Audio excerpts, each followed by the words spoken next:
യൂട്യൂബിന് വിട. സൂര്യയിലെ എല്ലാ പരമ്പരകളും സംരക്ഷണത്തിന് ശേഷം തികച്ചും സൗജന്യമായി സൺ നെക്സ്റ്റ് ആപ്പ് ഡൗൺലോഡ് ചെയ്യൂ. കണ്ടാസ്വദിക്കാം നിങ്ങളുടെ പ്രിയ പരമ്പരകൾ. പത്രക്കാരോട് പറയുന്നത് ഞാൻ കേട്ടിരുന്നു, അവിടുത്തെ സുഖവാസത്തെക്കുറിച്ച്. അത്രയും സുഖമൊന്നും എനിക്ക് വേണ്ടേ. ഞാൻ അകത്തു പോയതിൽ അളിയനും സന്തോഷമുണ്ടെന്ന് എനിക്കറിയാം. അയ്യോ, അങ്ങനെയൊന്നും പറയല്ലേ.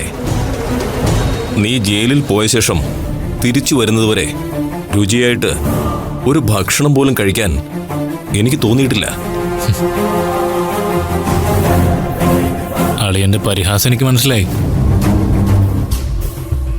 ആ ദർശനയുടെ കൂടെ എന്നെ അകത്താക്കിയതിൽ അളിയന് പങ്കുണ്ടോ?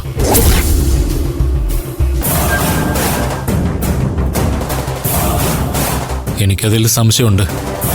ഞാൻ എൻ്റെ വട്ടച്ചെലവിന് അല്ലറ ചില്ലറയൊക്കെ അടിച്ചു മാറ്റുന്നെങ്കിലും നിന്നെപ്പോലെ മൊത്തത്തിൽ ഇതങ്ങ് വിഴുങ്ങാൻ നിൽക്കില്ല. മനസ്സിലായോ? ഓ, അപ്പോ ഞാൻ മൊത്തത്തിലടിച്ച് മാറ്റുവാണെന്ന് അളിയനും സംശയമുണ്ട് അല്ലേ? ഹേയ്, എനിക്ക് ഒരു സംശയവുമില്ല. നല്ല ഉറപ്പാ. നിന്റെ കള്ളക്കളികളെക്കുറിച്ചൊക്കെ എനിക്ക് നന്നായി അറിയാം. അക്കാര്യത്തിൽ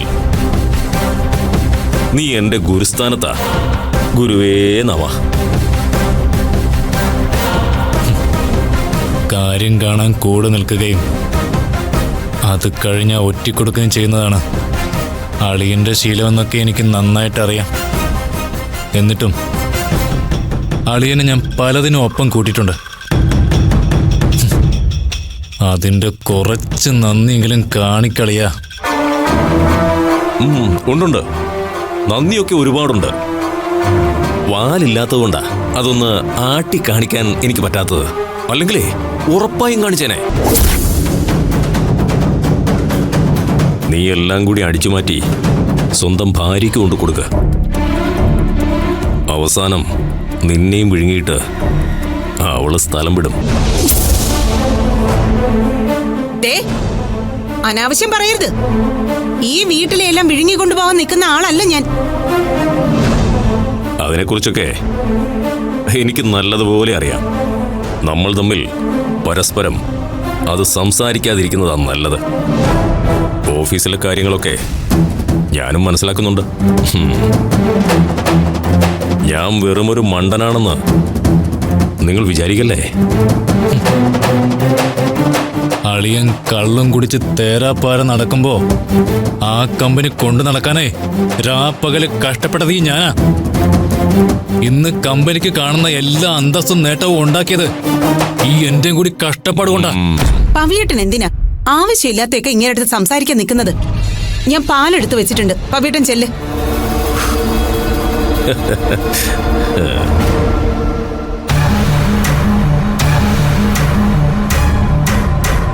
അതെ, എന്റെ കാര്യം ഓർത്തിട്ട് താൻ അധികം ബുദ്ധിമുട്ടണ്ട.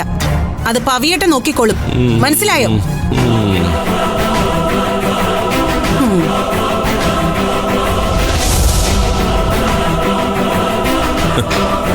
പിന്നെ പാല് കുടിച്ച് കിടന്നുറങ്ങാൻ ഇന്നവരുടെ ആദ്യ രാത്രിയല്ലേ?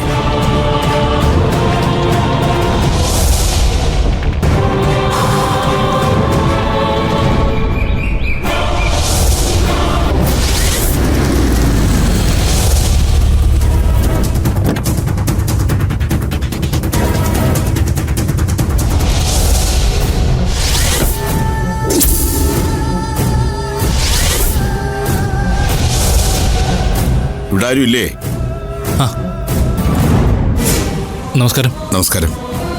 അല്ല, എന്താ വക്കീൽ ഇത്ര ഗൗരവമായിട്ട്? സുമംഗല മാഡം എവിടെ? ഇവിടെ ഉണ്ട്. പവിത്രന്റെ കേസിന്റെ എന്തെങ്കിലും പ്രശ്നമാണോ? മാഡത്തെ ഒന്ന് വിളിക്കൂ. എടി, ഏട്ടത്തി എവിടെ? ഏട്ടത്തി പൂജാമുറിയിലുണ്ട്.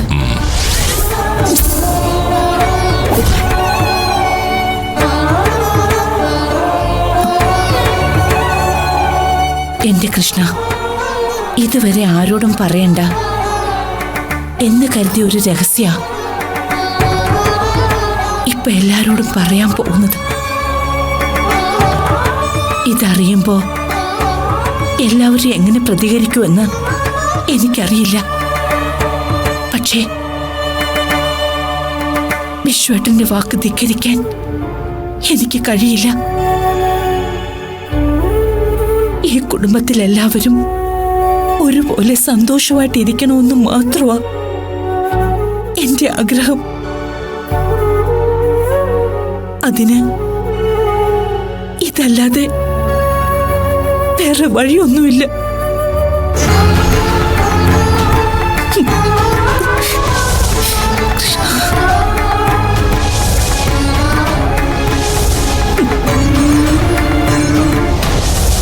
വക്കീലെ, കാര്യം എന്താന്ന് വെച്ചാൽ തുറന്നു പറഞ്ഞോളൂ.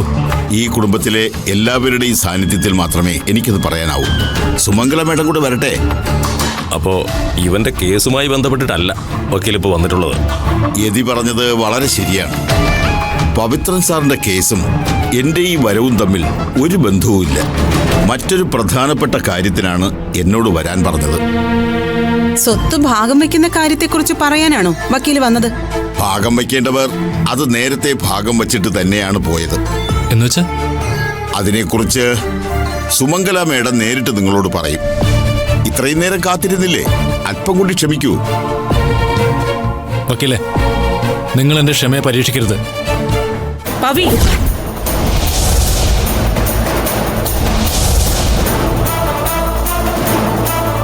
നമസ്കാരം മേഡം. വെറുതെ വക്കീലിനോട് ചൂടാകണ്ട.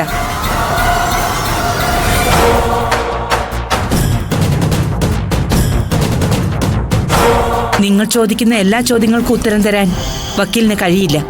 എന്തായാലും സ്വത്ത് ഭാഗം വെക്കുന്നതിനെ കുറിച്ച് പറയാനാണ് വക്കീൽ വന്നതെന്ന് ഞങ്ങൾക്ക് മനസ്സിലായി. ഇനി അത് ആർക്കൊക്കെ എത്രയൊക്കെ എന്ന് വ്യക്തമായിട്ട് പറഞ്ഞാൽ മതി. അത് ഞാനല്ല തീരുമാനിച്ചത്.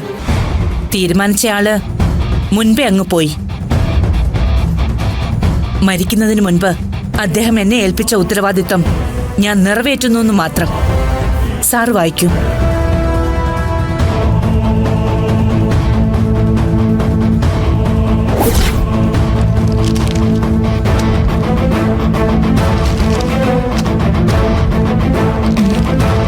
ഇതെന്താ ഇങ്ങനൊരു സീക്രട്ട്? ആർക്കറിയാം? മരുവത്തൂർ തറവാട്ടിലെ അവകാശികൾക്ക് സ്വത്തുക്കൾ വീതം വെച്ച് കൊടുക്കുന്നതിനെ കുറിച്ച് മരിച്ചുപോയ വിശ്വനാഥൻ സാർ ഒരു വിൽപത്രം എഴുതി വച്ചിട്ടുണ്ട്.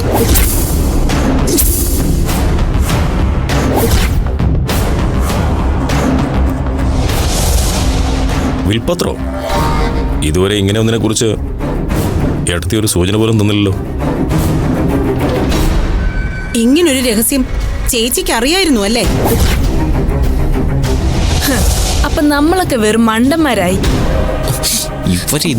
രൂപേഷേട്ടാ വേണ്ട. ചേച്ചി, എന്നോടിത് വേണ്ടായിരുന്നു. ഇത്രയും കാലം ചേച്ചിയുടെ നിഴല് പോലെ നടന്നവനല്ലേ ഞാൻ. ഈ വീടിന്റെയും കമ്പനിയുടെയും എല്ലാ കാര്യങ്ങളും ഏറ്റെടുത്ത് നടത്തിയതും ഈ ഞാനല്ലേ.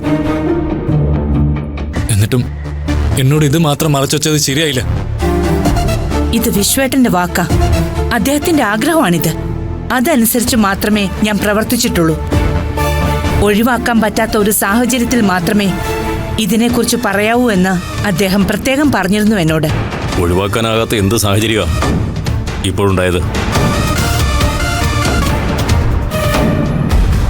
രൂപേഷ് കമ്പനിയുടെ ചെയർമാനായി കഴിഞ്ഞതിന് ശേഷം മാത്രമേ ഈ വിൽപത്രത്തെക്കുറിച്ച് പറയാവൂ എന്നത് വിശ്വനാഥൻ സാറിന്റെ ആഗ്രഹമായിരുന്നു. ഈ വീട്ടിൽ താമസിക്കുന്ന ഞങ്ങൾക്കാർക്കും വേറെ അവകാശങ്ങളും ആഗ്രഹങ്ങളും ഒന്നുമില്ലേ? എന്തായാലും ഈ വിൽപത്രത്തിന്റെ കാര്യം ഞങ്ങളിൽ നിന്നൊക്കെ ചേച്ചി മറച്ചു വെച്ചത് ഒട്ടും ശരിയായില്ല. ഞാൻ പറഞ്ഞല്ലോ, അത് മനഃപൂർവ്വമല്ല, ആരെയും വിഷമിപ്പിക്കാനുമല്ല. ഇനി അങ്ങോട്ടുള്ള കാലത്തും എല്ലാവരും സന്തോഷത്തോടെ ഒരുമിച്ച് ജീവിക്കാൻ വേണ്ടിയാ ഇപ്പൊ ഈ വിൽപത്രത്തെക്കുറിച്ച് ഞാൻ നിങ്ങളോട് എല്ലാവരോടും പറഞ്ഞത്. വക്കീൽ സാറേ, സാർ വായിക്കൂ. മറുവത്തൂർ വീടും വീടിനോട് ചേർന്ന് നിൽക്കുന്ന ഗസ്റ്റ് ഹൗസും അതുമായി ചേർന്ന് കിടക്കുന്ന സ്ഥാവര ജംഗമ വസ്തുക്കളും എന്റെ മകൻ ശ്രീ രൂപേഷ് സുന്ദറിന്റെ പേരിലും വിശ്വനാഥൻ ഗ്രൂപ്പ് ഓഫ് കമ്പനിയും അതിന്റെ കീഴിൽ വരുന്ന എല്ലാ ഫിനാൻസ് സ്ഥാപനങ്ങളും എന്റെ മകന്റെ ഭാര്യയായി വരുന്ന പെൺകുട്ടിയുടെ പേരിലും. നിർത്ത്. എന്തായി വായിച്ചത്? ഒന്നുകൂടെ വായിച്ചേ. ആരുടെ പേരില?